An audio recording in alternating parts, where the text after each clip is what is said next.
What's going on, guys? Aaron from Top Tier Gaming here, and today I am bringing you a video on the new Exosister support that got announced a couple of days ago. Closer to a week, I guess, by this point. But yeah, I want to talk about it because I, of course, am an Exosister player. I do have a deck profile up on the channel if you guys want to check that out on sort of how Exosisters are run now and my take on it. But I want to talk about Exosister support coming in the future.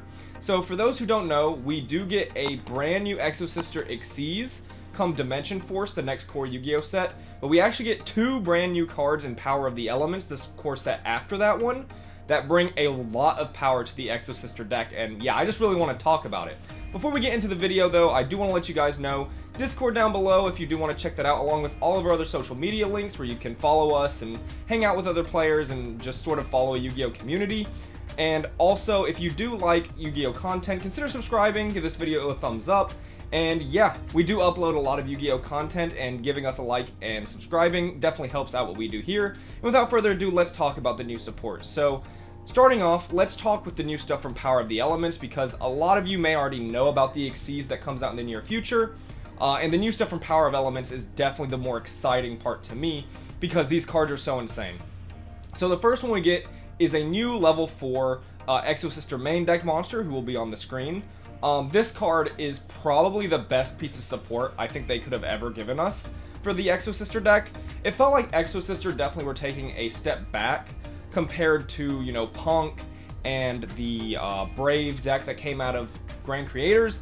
And, you know, they were all from the same set, but Exosister wasn't an engine you could play in other decks, and it just fell sort of to the wayside. But this card I think will make the deck actually pretty gosh darn good, and that's because this card is phenomenal. So to start it off, essentially, if you control no monsters or all monsters you control are Xyz monsters, and of course this works amazing for Exosisters because that's all you do is Xyz. You can special summon her from your hand, and along with her you special summon an Exosister Ellis from your deck.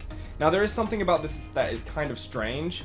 All the Exosisters before were on, you know, the buddy system, the partner system, and they each had one partner. Now this sort of puts it where Exosister Ellis has two partners, which is, I wonder if they're going to do anything with that later, but for now, you're going to special summon Exosister Ellis from your deck with this card. And that's very good because that means she is a 1-card rank 4, which is very powerful. Now, another thing I like about this is the fact that if you open like the regular Exosister play, which is just to like open Stella or Ellis or Stella plus Sophia, any way to make a rank 4, you can go Caspito now and search her, and you still end with 2 rank 4s very, very easily, which is fantastic because it helps you get to your Xyz that we will talk about later coming in Dimension Force. Now, my favorite part about this new Exosister monster isn't like the biggest thing in her text, like maybe reading it for the first time you wouldn't quite catch it, but so if you're familiar with the Exosister cards, they all have the secondary effect where if your opponent would move a card from either player's graveyard, you can use them as an Xyz material to Xyz summon an Exosister monster from your extra deck. Similar to how Zodiac monsters are 1-card Xyz summons, so are these, but they require your opponent to move cards out of your graveyard. Be it they either DD Crow you, or they special summon, you know, Destroy Phoenix Enforcer back from their extra deck. In these ways, the Exosister monsters were sometimes reliant on your opponent doing stuff to summon. This new Exosister monster is very different just by missing a couple of key words. She is missing the your opponent part of that effect. She says if a card is moved out of either graveyard, you can use her to Xyz summon. This means your own Ice Dragon's Prison, your own DD Crow, your own new trap that they got as well, they will actually proc her to Xyz summon, which is absolutely phenomenal. Like, I can't believe she had that clause on her text. It's so good, and this card is so phenomenal for the deck. The fact that she says Ellis as well means, you know, Vadis can summon her, which is very, very good. It means like Vadis plus your other trap we're about to talk about is like 2 Xyz by itself without your opponent even doing anything, which I think is phenomenal. So yeah, this is definitely the best main deck monster. She's also 1600 attack, which is interesting to note for the deck that is actually just like gigantic. Talking about the trap, this trap is also pretty insane. So the fact that they get another trap in general, I think is very good for a couple of reasons. One, it means you're not always searching Vadis. It means like Lord of the Heavenly Prison, if you choose to go that route, has multiple options to set. Overall, having another trap, fantastic. I think another thing about this trap card is it will actually slowly push Armament. sort of out of the deck. Previously, you had to play like 2 or 3 copies. I think you could get away with 1, and maybe that's the best version is 1, because the card can be kind of weird sometimes, but I was on 2 in my last list. And this might push Arment sort of out of the deck, because it sort of does what Arment does. So what this card does is if you control an Exosister monster, at least 1, you can pay 800 life points, which is what all the spells and traps do.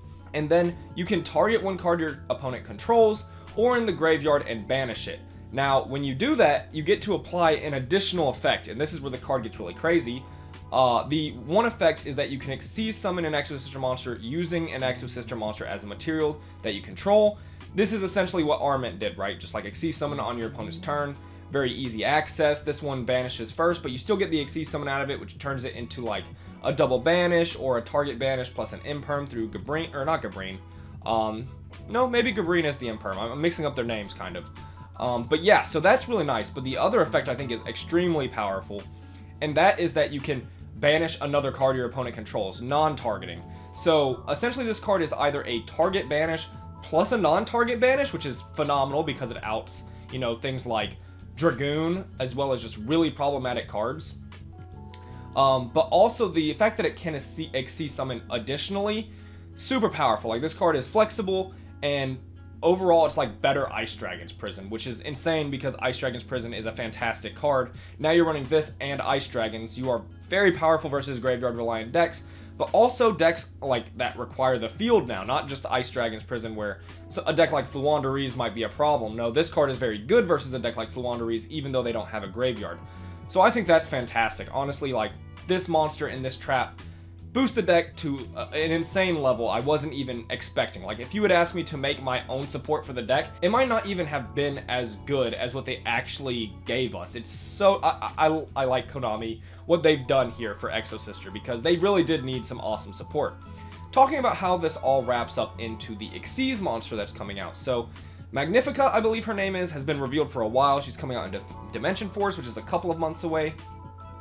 And she's phenomenal for the deck. Before, you had to go into like F-Zero as your big play. Honestly, I never went into F-Zero almost ever. I would just like the follow-up and the bodies provided by my Xyz monsters. However, now Magnifica is what F-Zero was, but so much better. So Magnifica takes any 2 Exosister Xyz monsters and you overlay them on top of each other, kind of like an F-Zero, except you skip the terrible step that is the actual utopic F-Zero, not the Hope one, but the original one.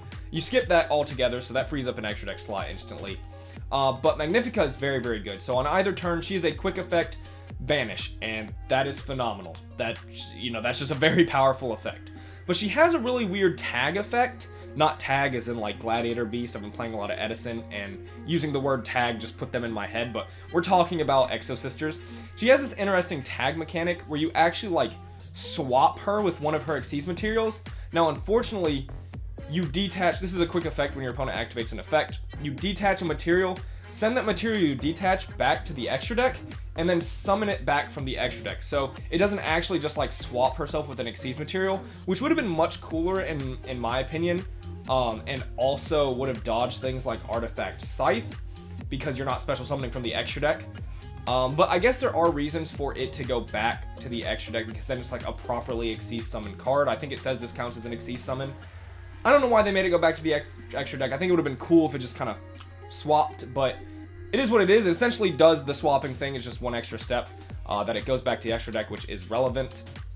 But yeah, so essentially if you make it with Michaelis and Caspitel, we'll say, because those are your most common turn 1 plays, you get a quick effect banish off of her, and then she can detach Michaelis to overlay Michaelis on top of her and get another quick effect banish. So 2 banishes there, 2 banishes off of your new trap card, easy access to all of this through the new monster.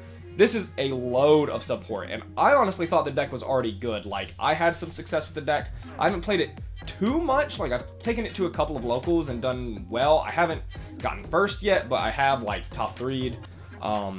And I was tinkering with the build a lot, and my last build I think was the culmination of the best build I had. So again, if you want to check that out, link down below.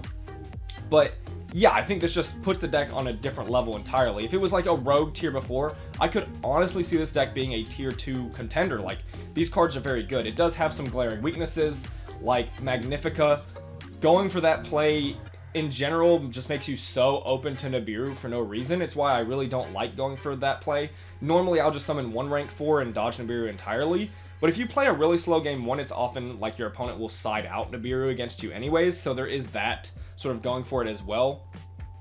I absolutely love Lord of the Heavenly Prison in the deck because I think it takes away all the weaknesses the deck has and just makes your really good spells and traps like Pax, Vadis, the new trap card, even Armament to an extent, just like very, very good and more easily accessible, and it makes your bad hand better when you can just like Lord set 4. Sure, you're gonna see a play, but you have 4 interrupts and follow up through Pax, so that's absolutely fantastic.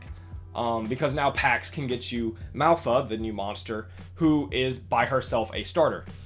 And yeah, I think these are just fantastic cards. How the deck will evolve from here, I've seen a couple people messing around with some lists, and I'll probably have a list. If you guys want to see what I want to do with the deck, I'll probably make like a dueling book deck profile with the new cards, so if you want to see that, let me know down below. But yeah, I think that's going to be it for this video. I did just want to talk about the Exosister monsters. There's a ton of extremely cool cards coming out in the future. I think the Labyrinth deck coming out in the OCG is amazing. Of course, you already know we're going to play that here on this channel because, you know, let's just be honest here. I play a lot of waifu decks, and that deck is very nice. So, yeah, that is going to be it for this video. I hope you guys did enjoy. If you did, leave a like, subscribe, consider checking out our social media links down below, and, you know, stay tuned for future Yu-Gi-Oh! Content. This has been Aaron from Top Tier Gaming. Bye, YouTube.